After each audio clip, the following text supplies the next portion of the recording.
I'm Al McFarlane. Welcome to the Conversation with Al McFarlane. I'm glad to be here and glad to have you along as well. Got a great program, 3 segments, 3 interesting conversations. You're going to enjoy it. Before I get into my first guest, I want to invite you to support this program, support the Conversation with Al McFarlane. How do you do that? Go to YouTube Insight News and subscribe. Also, like and share. We're streaming this program across several platforms, the YouTube channel for our company, Insight News, but also the YouTube channel for the Black Press of America, Black Press USA. You may be connecting with us from anywhere around the country or around the world through their platform. We're streaming to several Facebook platforms and also to Twitter and LinkedIn. However we connect with you, we value the connection. We value the relationship. We want to grow it, and we're asking you to help us grow it. How do you do that? Be a subscriber. It doesn't cost you anything. It takes a second of your time, but it gives you notice whenever we're going live with our programs, and we want to feel like we're building community together, one conversation at a time. So go to YouTube, Insight News, and subscribe, like, and share. Well, today I want to begin with an interview with Sarah Drake and Aaron Begneski. She'll correct me if I'm saying the name wrong. I said it right before the show. But Aaron and Sarah, thank you both for being here. Sarah is an award-winning ecologist, an author, illustrator, and a teaching artist in Sauk Rapids, Minnesota. She works on human rights and social justice topics. She's done that for a couple of decades, and that work inspires her artistic creations. And this calling brought her to Burkina Faso in Africa in 2011. She and women and children in the village is called Tiabele, and again, she'll correct me if I'm wrong, in Burkina Faso, met and created a collaboration to raise money for projects that would lead to improved health, improved education, and sustainable economics for that community. She herself survived an illness that at that time it killed over 25,000 children who were under the age of 5 years old in that country. But it's because she had access to health care that the locals didn't. This compelled Sarah to use her artwork as an education tool and a fundraiser.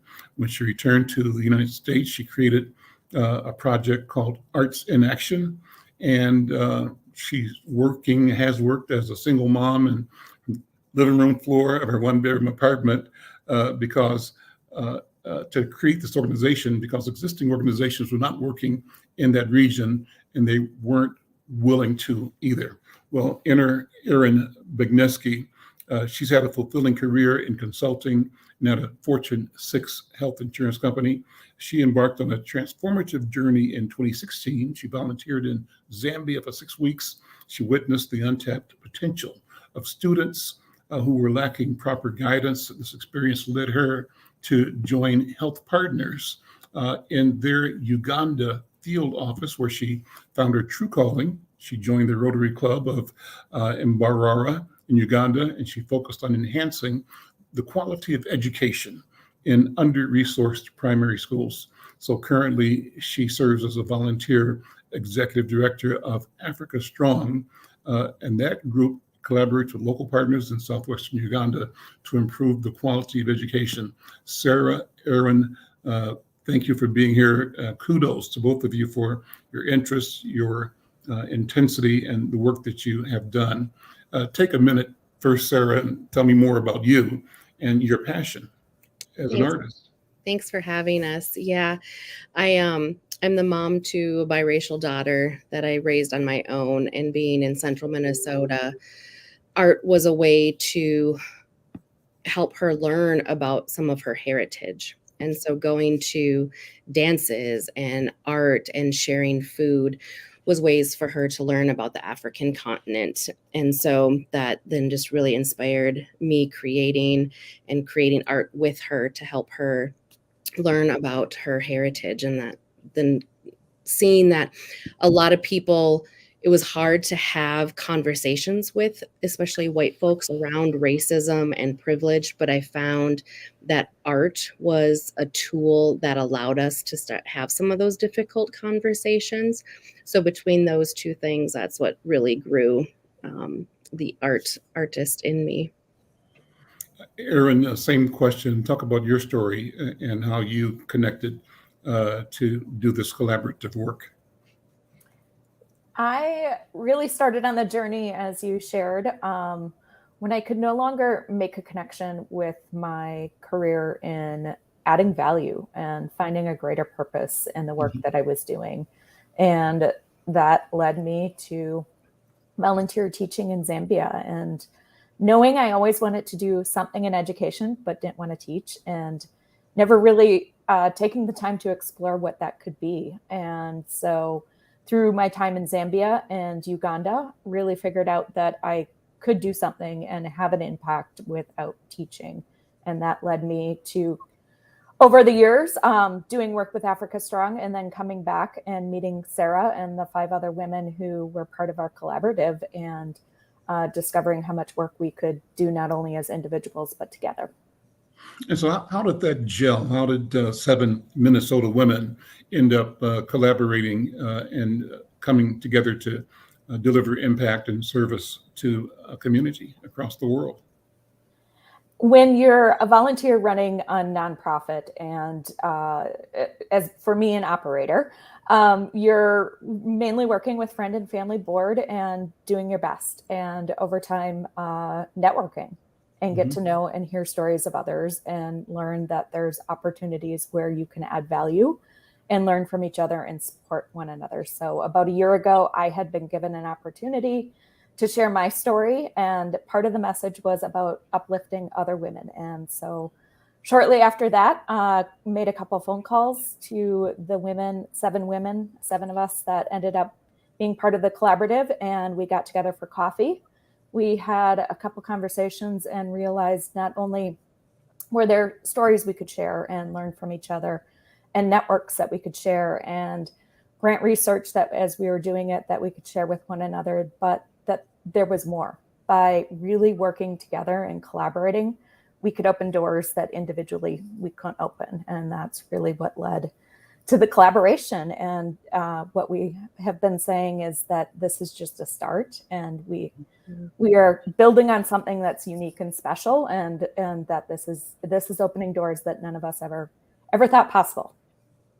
Describe your project, Sarah, Aaron. Just how's the entire big picture look? How does it work? What's kind of the deliverable that you are bringing to community, to society, to that town? So what we noticed is, even though we operate in different countries and maybe our, mission and vision statements are different, and people would be like, oh, well, what do you have in common? We're women here in Minnesota. And when we looked at what is our common thread through all of what we're doing, and it was literacy and access to education. And because no matter what you're doing in life, being able to read just enhances your opportunities, the opportunities to employment, and increasing, your economic status, and just all of those things. Some of us are building classrooms, and some of us are working on access to water so girls don't have to haul it, teacher development, whatever the area is that we're working on. Literacy was that piece that united all of us. So while some see it as we're doing different things, when we look at it, we see we're all doing something to help make a difference in the life of children and adults across the world. And so being able to help people get access to books, education, being able to read, that's just enhancing everybody's life. And it looks like Aaron wants to add something. Aaron, go ahead. I think Sarah hit on it. And I think one of the things I've been saying lately is that by 2035, more of the workforce will come from Africa than the rest of the world combined. And literacy is a foundation to a workforce, and a productive workforce. And I think literacy, again, is just at the heart of that. And that's where our passions all met. And whether it's health related or again, I think the other emphasis is keeping a focus on girls and keeping girls in school. And it's not a simple answer. And again, the thread that keeps it all there is literacy. So you got a fundraiser coming up? It just happened on Friday. Okay.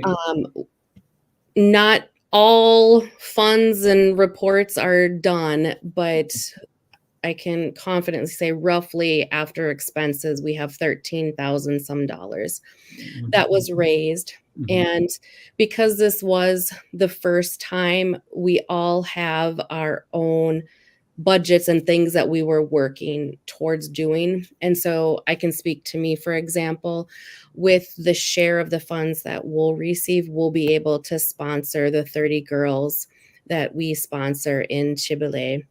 And so this is our, I want to say 5th or 6th year. We have 3 groups of girls that we've been adding to. And so, you know, it's something that up until Friday, I had been struggling really hard.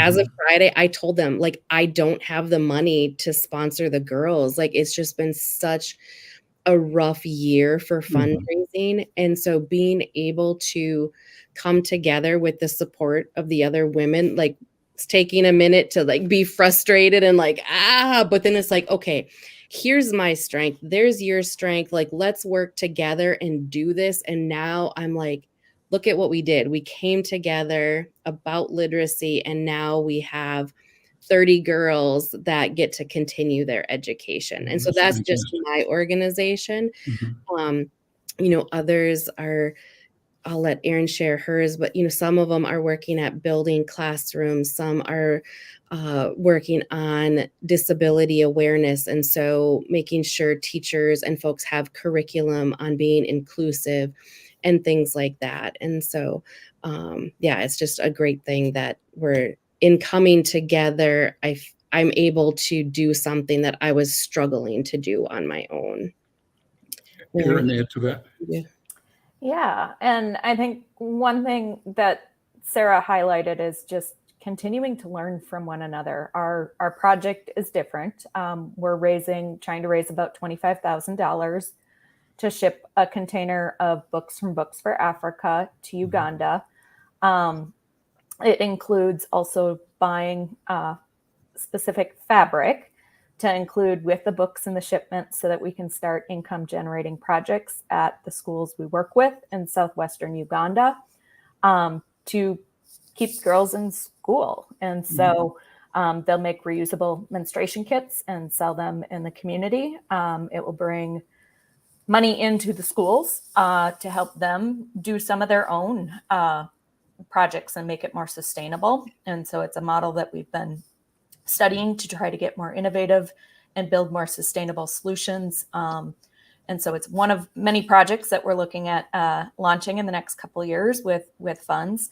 In addition to the books and that, we're looking at buying the container to stay at a vocational school that will become a microclinic.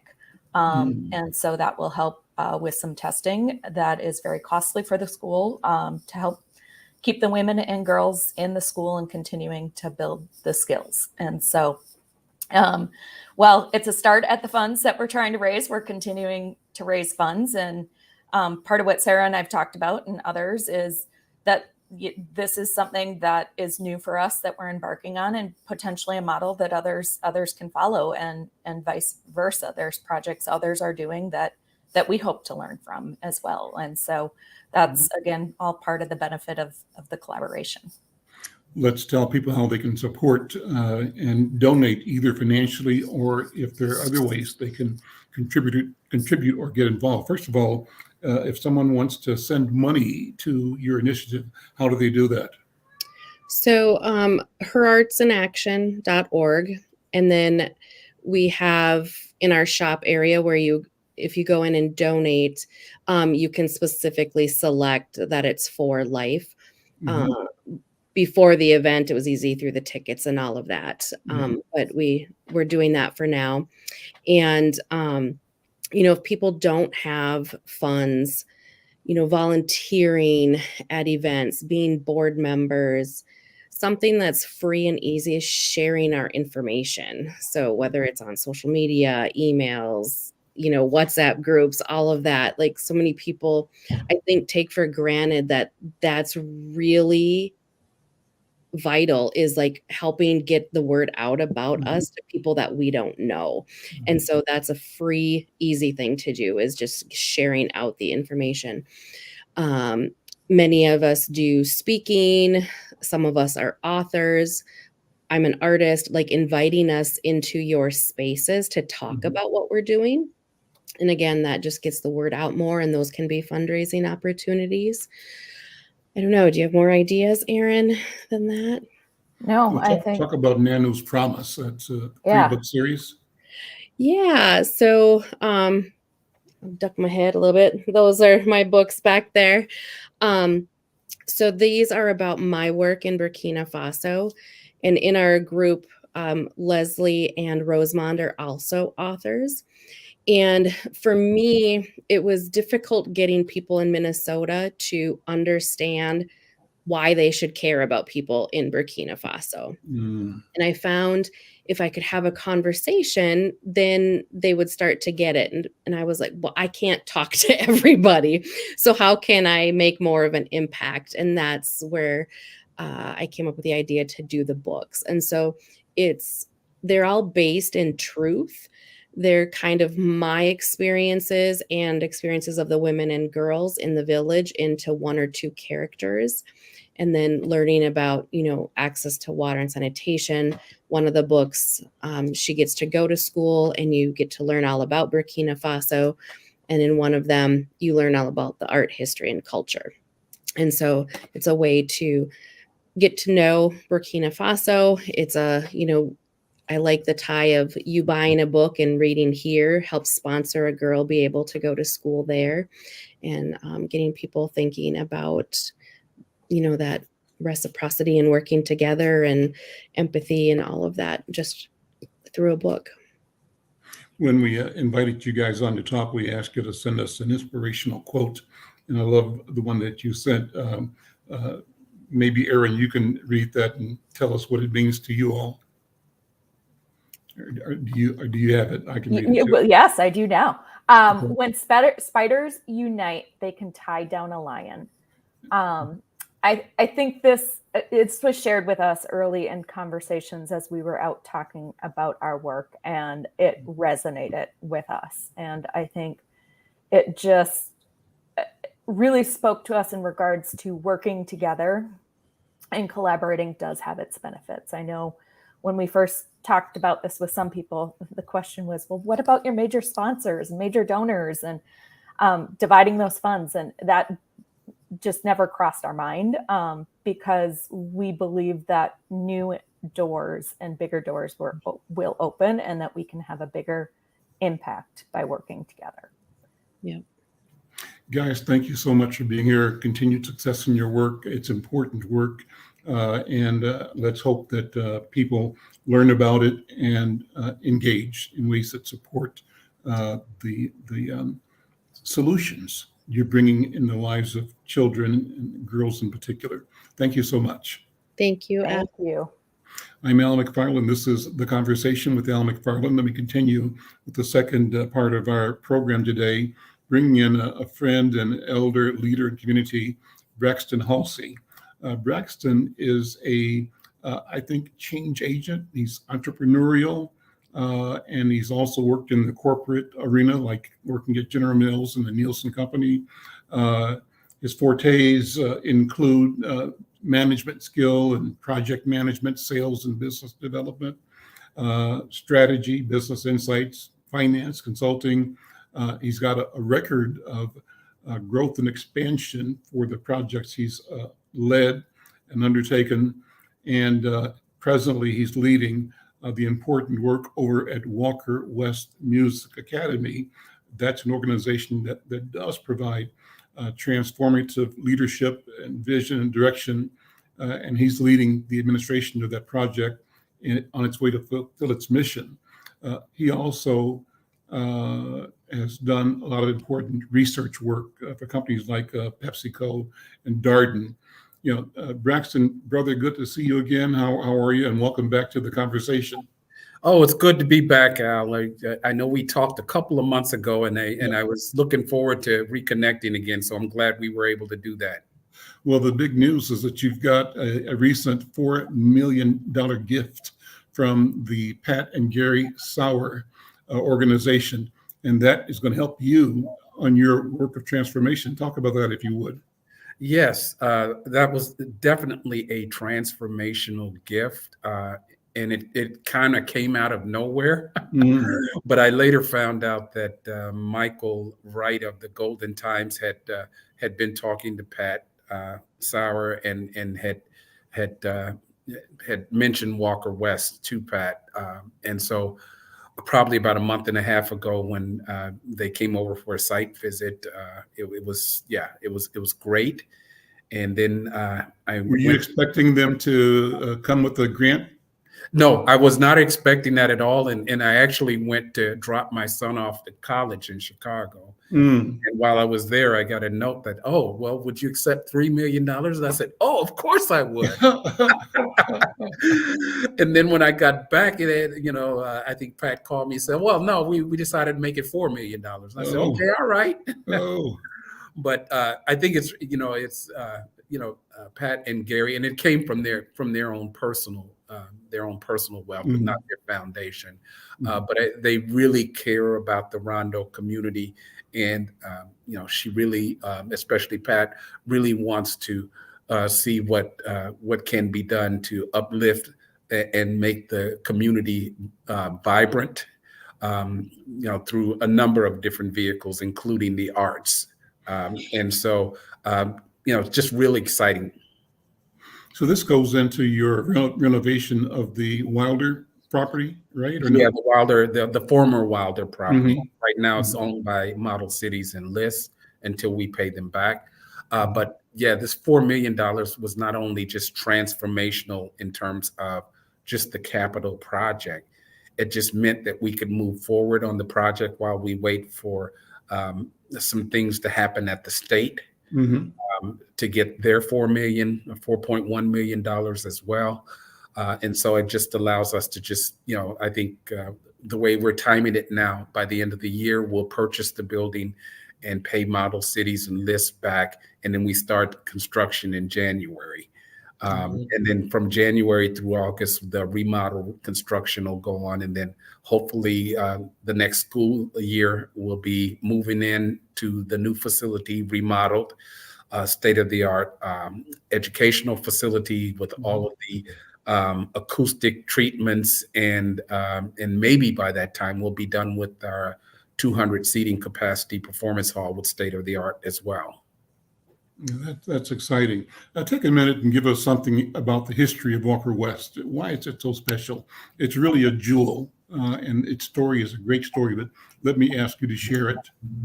Yes. 1988, Reverend Walker and Grant West started the school. And a lot of folks don't realize how why that date was so important. But in 1988, it was the start of the crack cocaine epidemic in the Twin Cities, and it actually started in Rondo neighborhood. And so there was a lot of crime, there was a lot of killing, a lot of drug bust and things of that sort. And these two gentlemen literally decided to open the schools to pull the kids off the street and get them into music. As a way of doing something productive, and then also as a way of putting some culture into an area that had lost its kind of cultural and social boom with the Interstate 94 tearing apart the neighborhood. So yeah, all of that was, I think just starting from that, from that baseline. Is how Walker West was started, and that type of vibe and that type of love for community has grown for over 35 years. And so, Walker West is truly an institution. throughout the Twin Cities, and definitely an institution in the Rondo neighborhood. Well, when people think about music education, they generally think about, 4, 5, 10, 15-year-olds, getting instruction after school or on weekends. But you all are that plus a gazillion times more than that. You've got a phenomenally broad range of ways to engage not only young people, but every level in our community. Talk about the spectrum of Yes. training and engagement that you all provide, and how that connects to a mission of healing. Definitely. In 2019, we started a strategic plan. And Al, within that strategic plan, one of the key tenets of that strategic plan is that music is healing for everyone, not just school-age kids. And so we started an early childhood music program initially with McPhail, so that we could have the babies and the infants begin to become accustomed to instruments and singing and music and dance and play. And a lot of times people don't realize that music has a lot of neuro impact. And so for the babies, the early childhood music program is great at brain development and impulse control, and it gets the children ready for kindergarten. And a major study done by McPhail and the University of Pennsylvania really lays that out very clearly. And then on the flip side, we have a dementia-friendly choir called the Amazing Grace Chorus, and they are truly amazing. Wow. And you can really see the power of music just when you watch the participants come in. They do their exercise, they do their breathing, and then they start dancing and singing. And it's like, a switch turns on. And so we have really wanted to make sure that we cover all ages. And then we have for our teenagers, we have a digital music production program because a lot of Black people are not sound engineers and behind the scenes on the music scene, but they're good paying jobs. And they're jobs that everyone should have the opportunity to do. We actually are starting a new opportunity with Ujamaa Place, so that we can get some of the incarcerated men coming out, some training around digital music production. So when we say community, we say community. That means everyone. It's almost like Mary Kay Boyd say, everybody's in. And so that's been our philosophy. Everybody's in. And then the other thing that I've come to realize is that people benefit not only by learning music, they benefit by listening to music, and by providing the joy of music through concerts or through recitals or whatever. And so as we go on into our next strategic plan, we're looking at the next iteration of the strategic plan.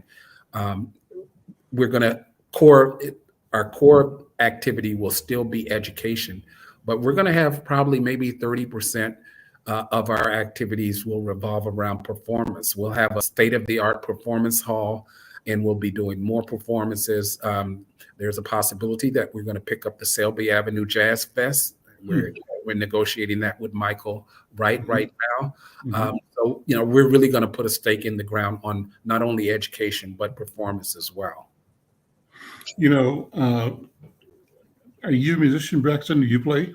Yes, but I wouldn't call myself a musician. I'll call myself a student because these guys are so great around here. What do you play?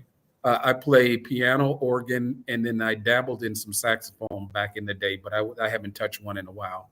Okay. Well, I dabble in saxophone, and what I thought about, haven't acted on it yet, is signing up for a remote instruction. Definitely sign up today. Well, I'll call Miss Marie. And I figure as I'm moving into trying to create more space in my schedule, one of the things that I want to do is pay attention to the music that I love so much. I'm an avid listener, an appreciator and lover of music and the creativity that it represents and that it inspires and that it reveals. And, as you were talking, I raised the question about the healing mission. You talked about how individuals' lives, are touched. and the spark that you see in individuals, I'm saying and suggesting that as an institution, that same spark occurs in community. So what happens at the micro individual level is happening at the macro level with the force and the power of the creative presence of Walker West. I think what you're doing is great, and just continued success with it. But let me ask you about, again, I mentioned some of your training and your credentials, and I'm fascinated that you have this corporate and professional high level training and applications in your career, but now you've brought up all that to the service of community. Take a minute and walk me back about through your development. Braxton as a kindergartner, as a lower school and middle school, high school student in college, what was life looking like for you in your personal development? Yeah, well, when I was in second grade, I was a D&F student, and they talked to my mom and they said, he really didn't get the concepts and didn't get what he needed to learn, then you should hold him back. And she did. But she enrolled me in piano. And I tell people all the time, my testimony is that I went from D's and F's to A's in 1 year, and I graduated from college on the dean's list. So I attributed all of that to, I guess, good parenting, but definitely music. And I tell people, learning music is like going to the gym, except for it's a brain workout, and we need to work out our brain. You look at the left frontal lobe, and it's really focused on the analytics and the syncopation. And then music is a language. So the right frontal lobe focuses on the language and the creative skills. And you do that 2 to 3 times a week, your brain just starts clicking. And so for me, I just felt that music was great at helping me with math. It was great at helping me with reading, because music is, for those people who say, well, the only thing that needs to be in school is reading, writing, and arithmetic. And I say, music is reading, writing, and arithmetic. Maybe more fun than a calculus equation. And so I'm a true believer that teaching music changes lives, because it did that for me. That's amazing. And so I've always held that musicians are mathematicians. Yeah, they are. Yep, and because it's all about time and signature and recognizing patterns and creating patterns, right, and organizing something out of what could be considered chaos and bringing it into a form and fashion of beauty. So that's awesome. Well, listen, what can people do to support you? They can enroll, they can donate, they can volunteer. How can people get involved in supporting the mission at Walker West? Well, I'm glad that I have this platform today, because we actually want more Black students. It's, when Walker West started in 1988, we had 100% African American students. As of today, it's 41%. Wow. And so we're trying to at least get over 50%, because again, when I look at that whole academic success story, and we know that we have this large achievement gap between Black students and white students in Minnesota, the second largest in the country. Music is the tool for closing that gap. And so definitely when we look at our strategic audiences, getting more Black students is very important to us. Getting more low-income students is very important to us. Getting students that even live in the immediate neighborhood, those are kind of the targets. I don't like to call them targets, but those are the audiences that we're looking for to really bring the healing power of music. Right now, we are deploying our instructors into schools that have 70% BIPOC populations during the day, because we believe that music should be taught during the day as a school time curriculum and not in after school programs. I mean, we can do after school programs, but we realize that they're more effective if they're done during the day, because the student takes it seriously, and the teachers take it seriously, and the institution takes it seriously. And it's, we find it to be more beneficial. And so we have deployed our faculty to several schools within the Twin Cities, and we actually are providing consulting and providing a residency in St. Cloud because their student demographics have totally changed from Caucasians to Somalis and African Americans, and they don't necessarily like their music and their choral traditions. And so we're in St. Cloud showing them the Walker West way. Awesome, awesome. So you got an event coming up too, fundraising Yes. event? We are going to be at the Dakota on October 30th.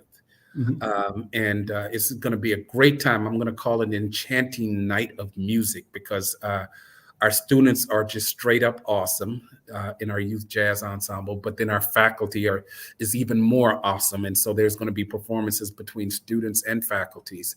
And, you know, with the Pat and Gary Sauer gift, the brick and mortar part of the campaign is, you know, we see that one, we see us coming to a completion on that probably within the next several months. And the thing that I'm really, really excited about is that, yes, you know, the brick and mortar and the building is tangible, but now we move to the intangible stuff. The intangible stuff is, yes, okay, let's expand programs, let's serve more people. And then let's have, you know, a larger staff to support the programming. So, you know, I'm not the accountant, the CEO, and the HR person and the fundraiser. So, so we're trying to really scale up to make sure that we can have the bodies and the staffing to support the growth. And we've grown significantly. When I started at Walker West, we had $450,000 budget. Today, we'll probably hit this end of the year, we'll probably hit $2 million. So we've grown phenomenally. And so we need the resources to support the growth. Brother, thank you so much for being here. Brother Braxton Halsey, Walker West Music Academy, continued success, and look for me to be signing up sooner, hopefully than later, as a student on a tenor saxophone. I'd love to do that. Oh, yeah. You kind of got that Kirk Whalum look, too. You think so? Alrighty. Listen, thanks so much. We'll talk to you later, okay? All right. Take care. I'm Al McFarlane. This is the Conversation with Al McFarlane. We'll continue with another conversation around entrepreneurism and building community. It's going to be a great conversation. We'll be right back. Stay tuned. Are you or someone you know recovering financially from the COVID-19 pandemic, the lockdown, or any other reason? If so, help is available. FindHelp.org is a site to find a wide range of resources, including food, medical care, and more. The best part is based on your zip code. Visit FindHelp.org, enter your zip code and the service you need. You'll get a map directing you to the organizations that can help you. Help is waiting at FindHelp.org. If you need help starting anew, FindHelp.org is the site for you. I'm Al McFarlane. This is The Conversation with Al McFarlane. I continue. My next guest is a brother, Denetrick Powers. He's a curator of space and human experiences. He leverages his expertise in art and modern culture patterns with a background in urban planning to develop creative programming solutions for public and private clients. He's one of the principals over at NEOO Partners. That's NEOO Partners. And pleased to have him here to talk about his work, the work of the company, and the company's vision for building community. Brother Powers, good afternoon. Welcome to the conversation. How you doing? I'm doing well. How are you? Thanks for having me. I'm well. Am I pronouncing your name properly? You did. Yep. Denetrick. Okay, great. Thank you then. So good to see you. You know, I know some of the members of your team. You guys have a blazingly wonderful reputation already. And you are I would say a relatively young company, or a company of young people, but you are knocking them out of the ballpark. Talk about your company and the kinds of things that people are knowing you for here in Twin Cities. Yeah, for sure. So we started NEOO Partners in December of 2018, seeing an opportunity to serve Black and Brown entrepreneurs, Black and brown led community-based organizations, who have kind of place-based missions, and who need not just expertise around commercial real estate and urban planning, but also need somebody to walk with them throughout the process, help make that process, which can be very nuanced and complicated. When I say process, I'm talking about the commercial real estate development process, as well as urban planning, helps to simplify that process. But also someone who understands the risks that a lot of these leaders and entrepreneurs are taking. A lot of the entrepreneurs that we work with, they don't have the same type of capital, financial capital as, their white counterparts may have starting out, or they don't have, strong friends and family networks who also have financial capital, for their projects. And so a lot of the times, they're leveraging whatever savings that they have, as well as all of the social capital that they have. So it's really important for them to get it right the first time, which was another thing that drove us to start the company, is just recognizing that, for Black families, for Black entrepreneurs, history has shown that oftentimes we only have one opportunity to really take advantage of, the resources, opportunities that, that come about. I'm going to ask you to go deep on that over the course of the conversation. I think it's a very important topic. But talk about the formation, how you guys formed the company, what brought you together. Did you know each other already? What was the basis for deciding that there was both an opportunity and that you all were a fit for each other in pursuit of the opportunity? Yeah, so it started back in 2016, me and D'Angelo's relationship. He was doing community engagement for a real estate project he was working on for the Regional Acceleration Center right there on Penn and Plymouth. And I was working at the neighborhood association doing community organizing. I had just got accepted to grad school and was just spilling all of these ideas to him about, affordable housing, affordable student housing. And what really stood out to me is that, like, he didn't put down any of the ideas that I had, or even told me I was wrong, even if I could have been wrong. I think he just seen that I was curious and passionate about, the topic, and offered an internship to me. And so I interned with them in 2017, interned with him at Thor Companies for a year as a part of the commercial real estate team. And then in December 2018, we identified an opportunity to, work with a lot of clients that needed just that, kind of hands-on service work. I always told D'Angelo, so I was like, hey, I'm working here because of you. I'm a big believer in relationships and taking care of your relationships. My relationships have served me very well, even to where I am today. And so I just said to him, hey, if you have, once you leave, I'm leaving as well. And so he kind of had the initial idea of starting the company, and then recognizing my, background in arts and culture placemaking and community organizing, and now having, experience doing, urban planning and commercial real estate, seeing it as an opportunity to not just start a real estate company, but also, add on the urban planning and community engagement work, which I currently lead. So what does art and community placemaking mean? Unpack that for me. So art and creative placemaking is a common term in the urban planning and economic development fields, essentially leveraging arts and creativity to brand geography, brand a place. That geography could be a block, it could be an intersection, it could be, an entire campus of sorts. And so essentially it's just, it includes public art. It includes the type of programming that happens in public spaces, such as, plazas, kind of green spaces, parks. And so combining all of those things in order to make a name and make a geography attractive.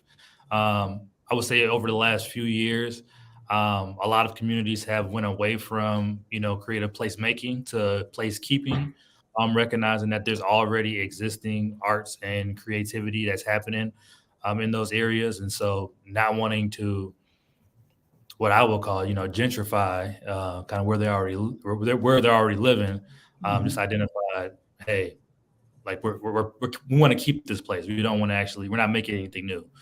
Sure. Yeah, going to improve it. Your background, you from Minnesota? You Twin Cities person? Where are you from?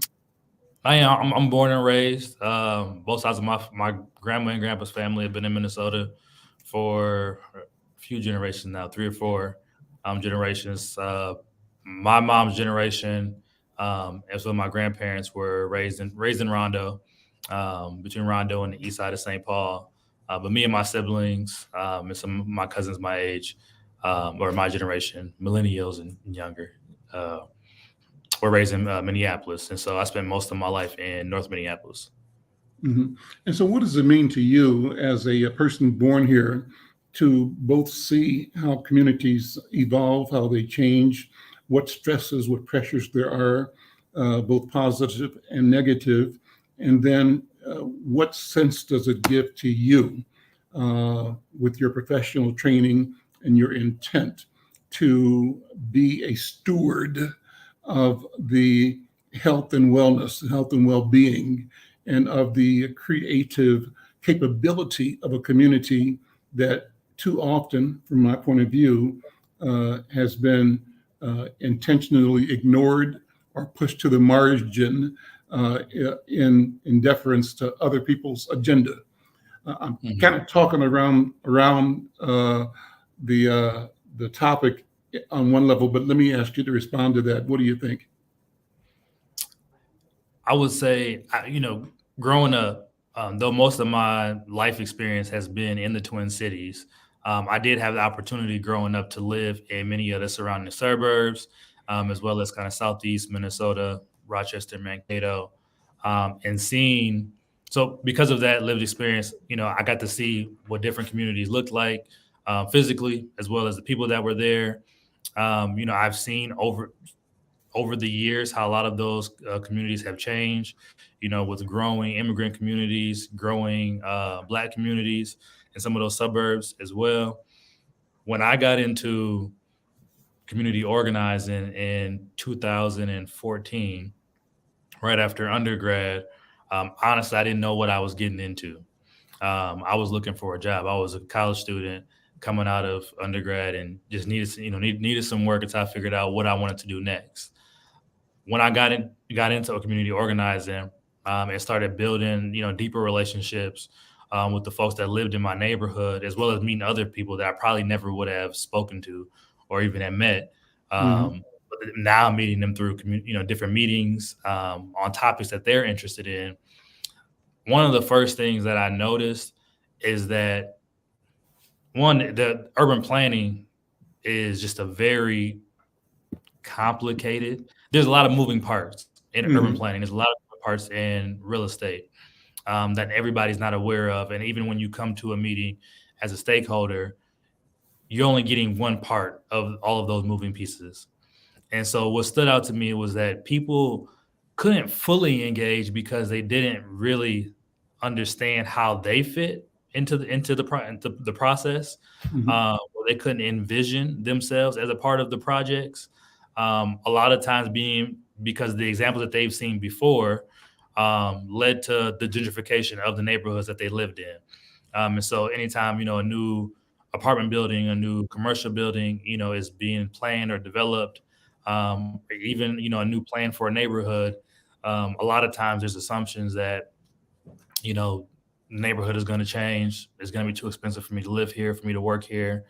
So that was something that stood out to me, was like, people just didn't see themselves. They couldn't see themselves, visualize themselves as a part of those plans and projects. The other thing that stood out to me personally, I've always had an interest in architecture. I've always had an interest in cities. I remember as early as 5, 6 years old wanting to build cities. I didn't know what that looked like then. But then when I got into meetings with, city planners and the Metropolitan Council and developers, I started seeing how the conversations weren't focused just on the present. The conversations were taking present information, past information, but thinking 5, 10, 15, 20 years ahead. And so I got frustrated feeling like we were always being reactive to what was coming up. Frustrated, like we were chasing a train that was already going. And for me, if I feel this frustration, I'm sure other people feel the same frustration. Not knowing what's actually or coming into a conversation that's already been fully baked, and you're coming there just to add, the chives or whatever the other toppings are onto it. And so for me, the work became important just to give people an opportunity and to support people's capacity and being able to fully engage in projects, recognizing that people did have ideas, people did understand where they lived, they understand the social relationships. A lot of the community stakeholders that we engage with, they understand the social service system very well. When you're talking about childcare, when you're talking about healthcare, school, as a consultant, you might get stuck in a conversation or discussion that's very high level, but you don't really understand the day-to-day interactions of people that have to go through those systems, and how it actually impacts how they think, how they feel, all the things get into, how it impacts their overall health, not just what they're putting into their body, but, recognizing that, emotions and mental capacity play a big part in, people's overall health as well. It sounds like you believe that we can teach ourselves to think differently and do differently, that you have provided an analysis of the problems, the things that create doubt and misstep and that maintain lack of opportunity or lack of engagement. But you've described those as not projects or problems that are intractable, but ones that can be looked at, can be named and addressed and fixed. And so my question still builds on the first question. What do you see? How do you see yourself, you and your team, DeAngelos and your company, and then the cohort, your millennial group? How do you see impacting not only Twin Cities, but the culture?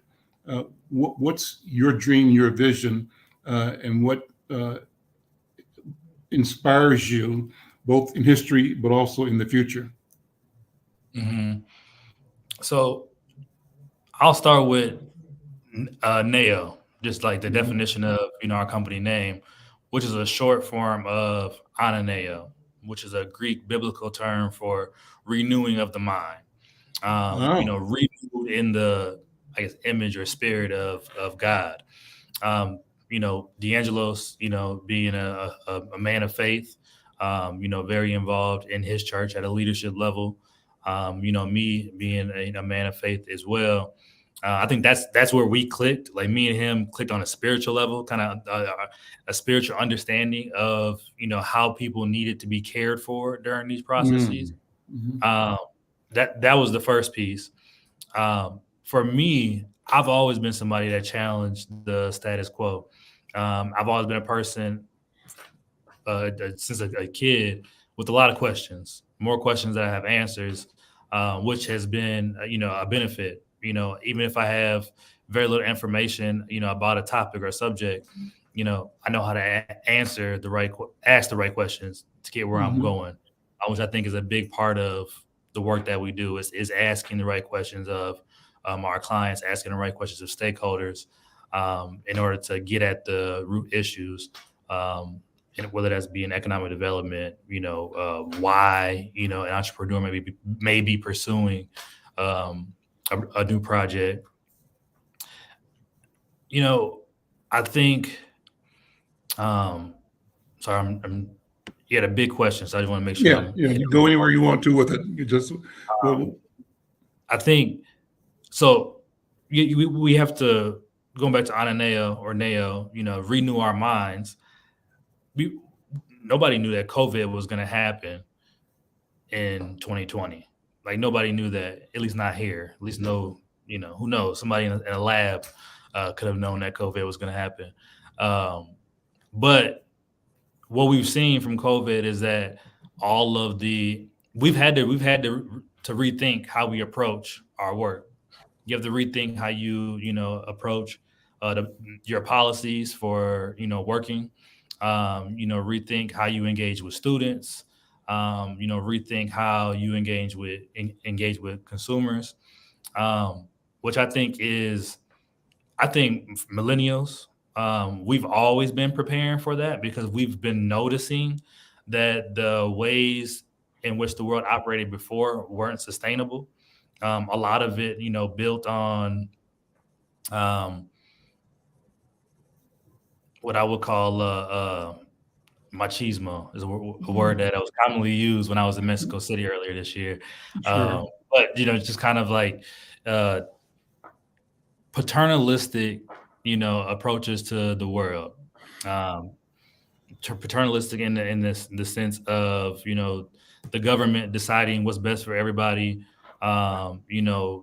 These very kind of siloed leadership decisions that often happen, in places of business where now you have to, everybody needs to be informed about what's happening. And you get the best results by including as many voices and diverse perspectives as possible in order to develop the solution. That's awesome. What do you, if you, in your mind's eye, look to the future, what will you and NEOO have created that is a legacy work? That's number one. And what will your generation have created that is legacy work for humanity itself? Mm-hmm. I think that, I think the first thing is that there's not a lot of Black planners in the industry. If I'm not mistaken, I think Black planners make up less than 3% of all planners, in the U.S. at least.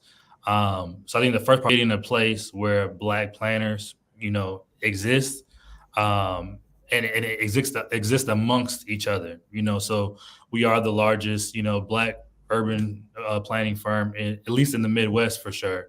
In Minnesota, we've kept a commitment to, keep our team diverse. I would say that we're all Black. We're all Black and brown for sure. But coming from different perspectives, different ethnic backgrounds, cultural backgrounds. So I think that's the first legacy, is that creating that place where Black planners can thrive.